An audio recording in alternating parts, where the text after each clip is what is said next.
Well, good morning. I'd like to take this opportunity to review with you the current DRIs for energy in this age group of preschoolers, and then try to present why I think it needs to be revised.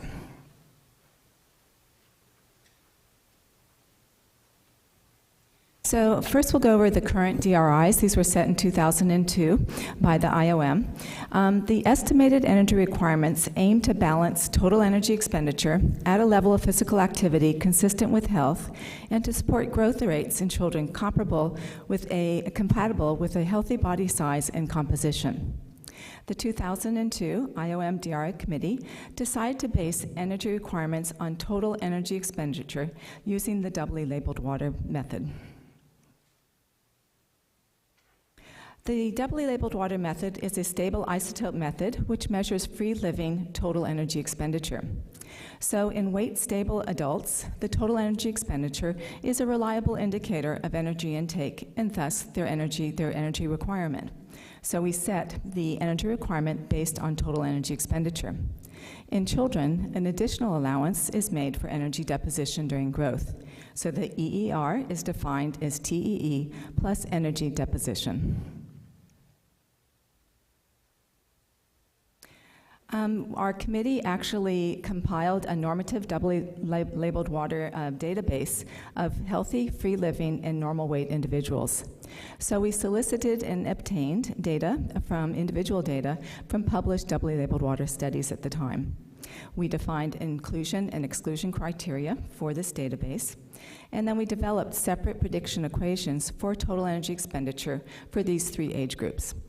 Infants and toddlers, children 3 to 18 years of age, and for adults. In addition, the equations account for 4 levels of physical activity.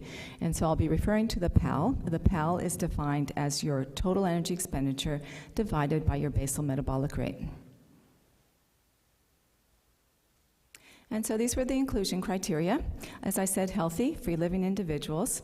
And in our application here, the healthy BMI was defined for children 3 to 18 years of age as BMI percentiles between the 5th and the 85th percentile. So this was considered representative of a broad spectrum of age, gender, weight and height, and physical activity. And so we thought it was appropriate for the determination of the estimated energy requirements. And you can see that it is specific for gender, weight, height, and physical activity level.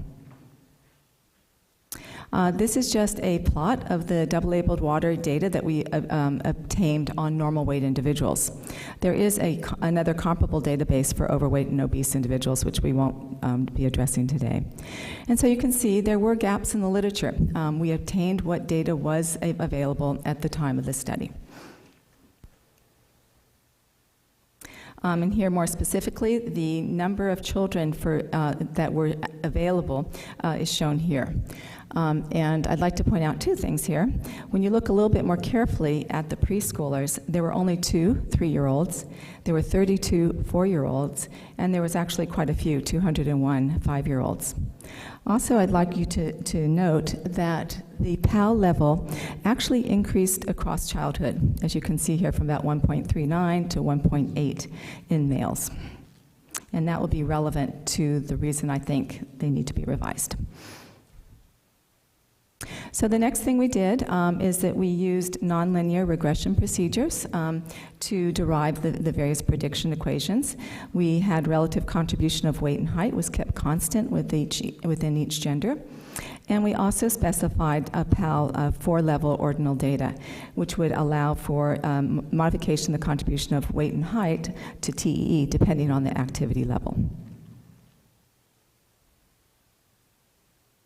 And this is the form that the equation takes. Many of you, I'm sure, are familiar with it. And again, this was a departure from previous equations. It actually was specific for age, physical activity level, as well as weight and height. And there were sex-specific equations. Now, as part of this process, I said the 4 levels were defined, and the committee came up with these definitions for the 4 PAL levels. So for sedentary, it was a PAL of 1 to 1.39, and it's very important to focus on what the definitions of the PAL levels are.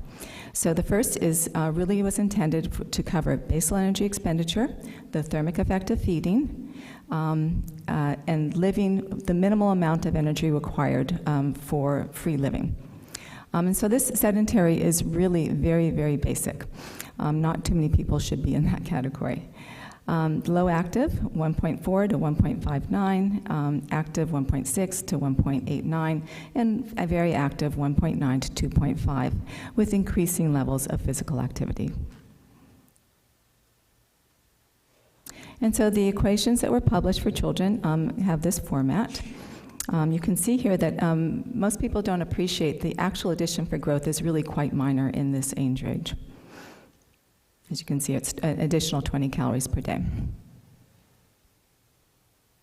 So that's where the current DRIs are for energy intake of preschool children. So now I'd like to just give you a little bit of background. We were funded to do a study, which we called Little Cal Study. The purpose was not to reevaluate the DRIs, but in the process of this study, we had the opportunity to evaluate the DRIs. The study was actually focusing on novel approaches to assess energy expenditure and physical activity in preschool-age children. But as I said, we measured total energy expenditure by the doubly labeled water method, so we had the opportunity to compare our measured against predicted TE by the DRI equations. And because we saw quite a large discrepancy, we went forth and developed new TEE prediction equations for 4 activity levels. In addition, we had activity monitors, so we provide descriptors of physical activity levels to classify and help people implement the new TE prediction equations for this age group. So in this study, we recruited preschool children ages 3 to 5. They came to our center for an 8-hour protocol for the measurement of total of energy expenditure and physical activity. They spent time in our whole room calometers and simultaneously wearing the ActiHeart and ActiGraph, which are 2 activity monitors. They then went home and over the next 7 days completed the doubly labeled water technique while they were actually wearing continuously the ActiHeart and the ActiGraph monitors. This just shows you a few photographs of 2 of our calometers. We converted them into playrooms for preschool children, and the children went through this protocol, which is shown here on the slide. This just shows one of our subjects. So the ActiHeart actually measures heart rate as well as physical activity with accelerometers, and the ActiGraph is a triaxial accelerometer. So this is a description of the kids that were in the study, and this is a subset of the whole study. These were the normal weight children with the BMIs between the 5th and the 85th percentile. So you can see, of course, they were right around the medium of about 48%, BMI about 42 to 44. And we also measured their body composition. Here's the results from the DEXA. So again, they were about 25% fat. So how much do preschoolers really expend? First, if we look at our calometer data, this is a typical scan of one of the kids that was spent the time in the calometer. As I said, they went through a set protocol from a variety of sedentary activities, sitting, playing, coloring, on up to running, which is that high peak there. They ran in place, actually, in the room. And at the very end, we attempted to get a nap on the children, and you can see that low energy expenditure was the sleeping metabolic rate during a nap. And I want to present this slide here to show you that there is really very good agreement between our measures of sleeping metabolic rate and a predicted BMR by the Schofield equation. Again, for those of you who don't work in this area, with infants and very young children, you can't get a true BMR because by definition you're awake and still, and that doesn't happen in this age group. So we actually use sleeping metabolic rates. But this is important because, as you may recall, the PAL, the denominator of that is the BMR. And I'd also like to point out here that if you look at the metabolic equivalents of basal metabolic rate, it decreases by half from this young group that we're worried about here, the preschoolers, from 1.9 kcals per kilo per hour down to about 1 in the adolescents and adults. Also, if you look at the energy expenditure in given physical activities, when you get beyond sedentary type of activities or quiet play, you can see that the slope increases even across this fairly short age range. And again, this is primarily because that denominator, the basal metabolic rate, is decreasing with age. And so now if we turn to how much energy do the preschoolers expend free living, this is, of course, based on the doubly labeled water method. And I'll just spend a few minutes describing this to you for those of you who aren't really familiar with it. As I said earlier, it's a stable isotope method used to measure total energy expenditure. And that encompasses your basal metabolic rate, thermic effect of feeding, thermoregulation, physical activity, and that synthetic cost of growth. The doubly labeled water method entails oral administration of 2 isotopes, oxygen-18 and deuterium, and what you're really measuring in the method is carbon dioxide production. And this is, we use gas isotope ratio mass spectrometry to analyze the isotopes. So again, this is just a diagram showing the technique. As I said, we're really measuring that our CO2, which is carbon dioxide production. You have to assume a respiratory quotient, and you can do that from calorimetry or from diet, and you calculate oxygen consumption. Both of them, oxygen consumption, CO2, go in the Weir equation, and you predict total energy expenditure. So the study is done over a week to 2 weeks. So at the end of the method, you end up with one number, which is the average total energy expenditure over that period. These are just other details of the method. We happen to have done it for 7 days in these young children. You get a number of parameters which are of interest, but today I think we're really interested in the carbon dioxide production rate, which is the first number there, from which we calculated total energy expenditure. And you can see on average these children expended about 1,200 calories per day. And their PAL, again, if you'll note, it's about 1.35. We took our newly attained data and plotted it against what is currently in the normative IOM database.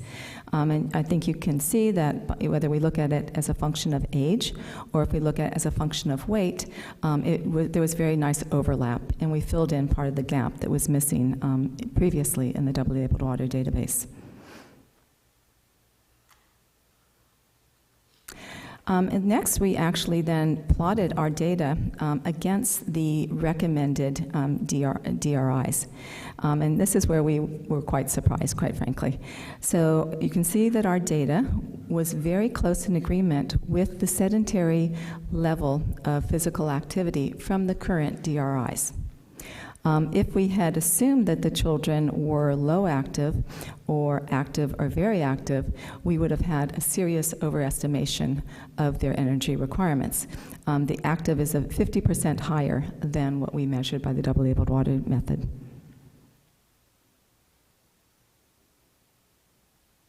And as I said, I think where the problem came in is really our estimation of the physical activity level of these young children. It had been appreciated for a long time in the literature that the energy cost of individual physical activities, when you express these as multiples of BMR, increased from early childhood to adulthood. And that is, the committee, we didn't realize the impact of these age-related changes on daily PAL values, okay? So the 2002 DRIs use the same PAL categories for children and adults. And then due to this decrease in BMR from about 47 down to 27 kcals per kilo per day, the PAL values, which are actually in the doubly labeled water database, they increase from ages 3 to 8 on up to older children. From, as I showed you in that very early slide, from about 1.39 to 1.8 in boys and 1.48 to 1.69 in girls. So the data was there, and quite frankly, our committee just missed it. We didn't appreciate the impact of these PALs in this very, very early age group. And so we redefined the PAL activity categories, and this is what we would advocate for preschool children. As you can see, 1 to 1.2 for sedentary. It's more constrained, the PAL levels. In our data, the maximum PAL that we saw was 1.7. And again, this is primarily due to the larger denominator, the larger basal metabolic rate. But there's also an aspect of developmental maturation in these young children. They just don't have the capacity, the physical capacity to reach really high levels of intensity and to sustain those levels for a long period of time, as you would see in an older child or in an adult. So with these, what I'm calling the preschool PAL, we then developed new revised nonlinear regression, using nonlinear regression recommendations for these age groups. And we followed the same process that we did on the committee to develop these new equations. This is for the boys, and this is for girls. And so the revised EER equations would look like this. Again, we specified 4 levels of physical activity. They're specific for weight and height. We found that age, because we have such a short age range here, just was not statistically significant, so we did not include that in the prediction equation.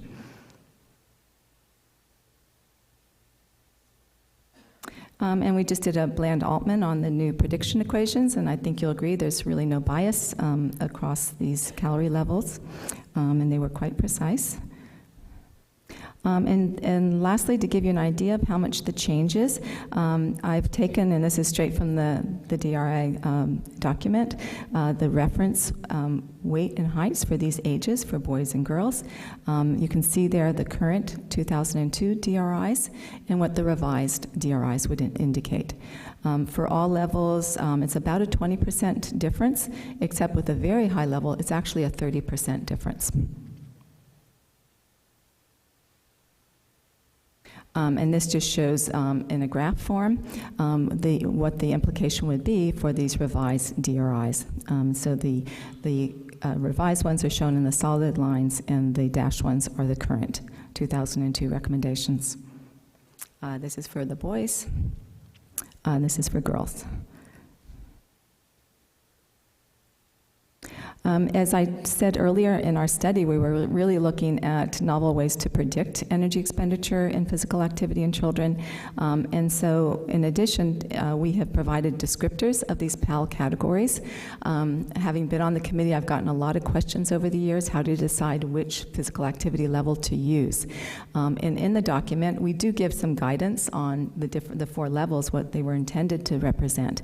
But these days, you can actually use activity monitors to figure out what group a child should be in, whether you have a group of children or an individual child.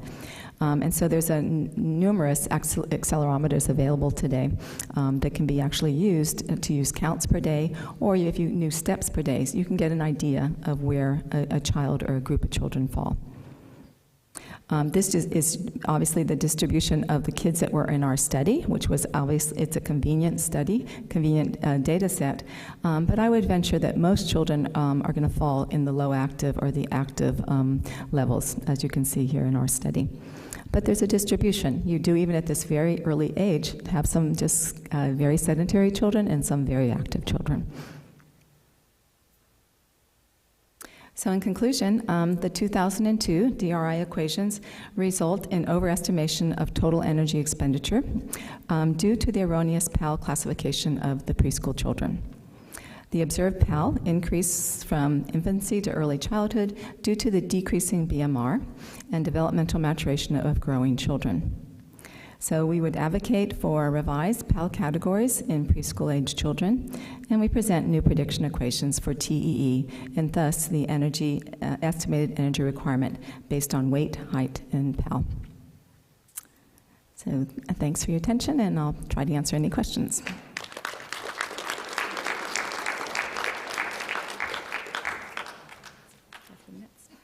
Thank you, Nancy, and we'll open it up for clarification questions from the committee and its consultant.